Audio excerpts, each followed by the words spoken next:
How to create an Instagram page in just 2 minutes. In today's quick tutorial, I'm going to show you how to create an Instagram page in just 2 minutes. Whether you're starting a business page, a personal blog, or just want to create a new account, I've got you covered, so let's get started.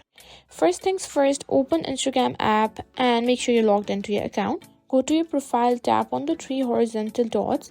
Now scroll down until you find an option that says account type and tools. Now simply tap on add new professional account. Tap on next. Now choose a category. Let's say I want to be digital creator, and you can simply display it on profile and click on next. Now here simply tap on email or phone number and simply create or enter a new email which hasn't been used. Then you'll be prompted to create a username. Simply create one username. After that, you'll be prompted to create a password. Simply do that and make sure you enter the verification code also that was sent to your phone. After you've done that, just follow the on-screen prompts, and that's it. That's how you can simply create a new Instagram page in just 2 minutes.